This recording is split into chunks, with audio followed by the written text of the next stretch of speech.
Hello दोस्तों, उम्मीद करता हूँ कि आप सब खैरियत से होंगे। आज की जो हमारी वीडियो का टॉपिक है वो है पेप्टिक अल्सर। आज हम बात करने जा रहे हैं पेप्टिक अल्सर के बारे में। ठीक है, पेप्टिक अल्सर स्टार्ट करने से पहले हम थोड़ा बहुत स्टमक के बारे में पढ़ लेते हैं। स्टमक का इंट्रोडक्शन देखते हैं क्या है। The stomach is divided into 4 major anatomic regions. सबसे पहले है cardia, fundus, body and antrum. ठीक है, ये सब इनकी डायग्राम बनी हुई है, इनकी पोजीशन आपको नज़र आ सकती है। ठीक है, इस डायग्राम में अब हम बात करते हैं पेप्टिक अल्सर की कि पेप्टिक अल्सर होता क्या है, उसका काज क्या है। सबसे पहले देखते हैं peptic ulcer disease.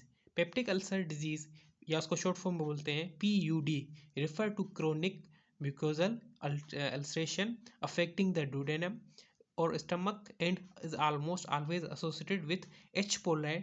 pylori infection and NSAIDs और सिगरेट स्मोकिंग। बेसिकली जो है पेप्टिक अल्सर डिजीज़ होती है, ये जो है अल्सरेशन काज करती है स्टमक के अंदर, स्पेशली डोडेनम या स्टमक की लाइनिंग के ऊपर। ठीक है, और इसके कुछ काजेज़ भी हो सकते हैं, जैसे H. pylori का इन्फेक्शन, जो एक बैक्टीरिया होता है उसका इन्फेक्शन हो सकता है। एनसिड मतलब कुछ ऐसे ड्रग्स वगैरह हम यूज़ करते हैं, या सिगरेट या स्मोकिंग भी इसका काज हो सकता है। आगे देखते हैं क्या है। The most common form of PUD occur within the gastric antrum or duodenum as a result of chronic H. pylori induced enteral gastritis। ठीक है, अब हम बात करते हैं नेक्स्ट पॉइंट की, इसके अंदर क्या है। H. pylori is an a bacteria that infect your stomach। ठीक है, तो ये थोड़ी थोड़ी बातें हमने कर दी पेप्टिक अल्सर की। आगे देखते हैं इस वीडियो में क्या है हमारे पास। आगे लिखा हुआ पॉइंट के अंदर, inflammation of gastric mucosa is gastritis. ठीक है, अब हम बात करते हैं इसकी पैथोजेनेसिस की। पैथोजेनेसिस में देखते हैं हम क्या है। PUD result from the imbalance between the defense mechanism and damaging factor that cause a chronic gastritis। ठीक है, क्रोनिक गैस्ट्राइटिस का काज बता रहा है कि वो हमें क्यों होता है। Thus, PUD generally develop on the background of a chronic gastritis। ठीक है, नेक्स्ट पॉइंट पढ़ते हैं, उसके अंदर क्या है। The reason why some people develop only chronic gastritis while others develop PUD and poorly understand. ठीक है, इसकी पॉइंट बताने का मकसद बेसिकली ये है कि लाजमी बात नहीं कि H. pylori हो उसी वजह से हमें अल्सर हो सकता है। वो तो थोड़े बहुत चांसेस होते हैं, पर कुछ क्रोनिक गैस्ट्राइटिस की वजह से भी अल्सर हो सकता है, हमारी बॉडी के अंदर डेवलप हो सकता है। अब हम बात करते हैं इसकी लोकेशन की कि ये कहाँ कहाँ होता है। सबसे पहले स्मॉल इंटेस्टाइन, उसके अंदर डोडेनम का जो फर्स्ट पार्ट है उसके अंदर। सेकंड नंबर पे स्टमक, उसका कौन सा रीजन, एंट्रम रीजन। फिर बात करते हैं ईसोफेगस, स्पेशली जिसमें जार्डिया की डिजीज़ वगैरह आ जाती हैं। ठीक है, अब हम बात करते हैं लोकेशन की। अब हम बात करते हैं इसके रिस्क फैक्टर की। रिस्क फैक्टर से पढ़ने से पहले आप सबसे रिक्वेस्ट है कि मेरे चैनल को सब्सक्राइब करें, तो मैं और अच्छी अच्छी वीडियो बनाता रहूँगा आपके लिए। इससे प्रीवियस वीडियो में हमने बहुत सारे MCQs किए हैं, वो आपके लिए हेल्पफुल हो सकते हैं। ये वीडियो आपके लिए बहुत ही ज़्यादा हेल्पफुल हो सकती है। आप वीडियो कंप्लीट देखें, वीडियो में कमेंट लाजमी करें, तो मुझे पता चल सके कि आप मेरी वीडियो देख रहे हैं, पसंद कर रहे हैं, और अपने क्लास फेलो के साथ मेरी वीडियो लाजमी शेयर करें। आप सबका शुक्रिया। Risk factor for a peptic ulcer, सबसे पहले हेलिकोबैक्टीरिया पाइलोरी इन्फेक्शन। फिर है सिगरेट यूज़, सिगरेट वगैरह स्मोकिंग वगैरह यूज़ करते हैं। सबसे पहले तो बैक्टीरिया की बात हो गई, उसके बाद किसकी कर रहा है, सिगरेट की, कि सिगरेट वगैरह बहुत यूज़ करते हैं तो ब्लड सप्लाई जो होता है वो रिड्यूस हो जाता है। अब हम बात करते हैं कुछ ड्रग्स की, for example cocaine that reduce mucosal blood flow. आगे देखते हैं क्या है इसके अंदर। आगे कुछ एनसेड लिखे हुए।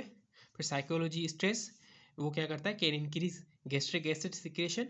ठीक है, मतलब साइकोलॉजी स्ट्रेस भी पेप्टिक अल्सर का काज कर सकता है। आपने कभी भी नोट किया होगा, अभी कभी आपको टेंशन आएगी तो आपके पेट में एकदम टेंशन सी होगी, आपको ऐसा महसूस होगा कि बस अभी वॉशरूम आ रहा है, मुझे ऐसे लगेगा। ठीक है, ये भी हो सकता है। बहुत से बंदे जो सोचते हैं, स्ट्रेस होती है तो उनके साथ हो सकता है। ठीक है, फिर क्या है, वायरल इन्फेक्शंस। अब वायरल इन्फेक्शन कौन कौन से हैं, CMV, हाइपर सिंप्लेक्स वायरस। ठीक है, ये कुछ वायरल इन्फेक्शन के नाम लिखे हुए हैं। अब हम बात करते हैं इसकी मॉर्फोलॉजी की। मॉर्फोलॉजी के अंदर देखते हैं हम क्या है। Peptic ulcer occur in a context of chronic gastritis but are most frequently found in the proximal duodenum.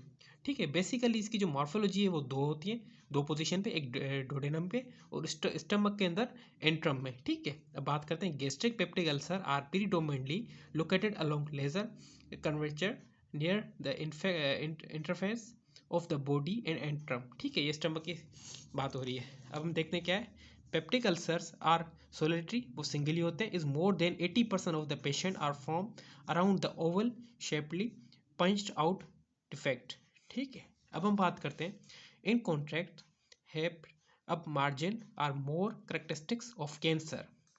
उसके बाद नेक्स्ट पॉइंट में क्या लिखा हुआ है, perforation into peritoneal cavity is a surgical emergency that may be identified as a free air under the diaphragm or upright of abdominal radiograph।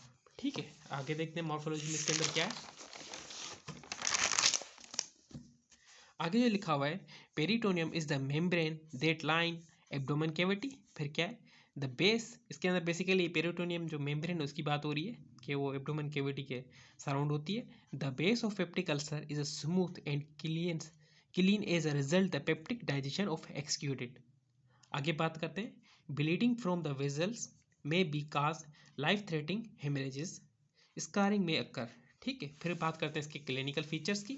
Clinical feature के अंदर क्या है हमारे पास, peptic ulcer typically come to clinical attention because of epigastric burning और etching pen. Basically जो patient आते हैं कुछ कंप्लेन करते हैं, इचिंग पेन के साथ भी आ सकते हैं, बर्निंग के साथ भी आ सकते हैं, एपीगैस्ट्रिक।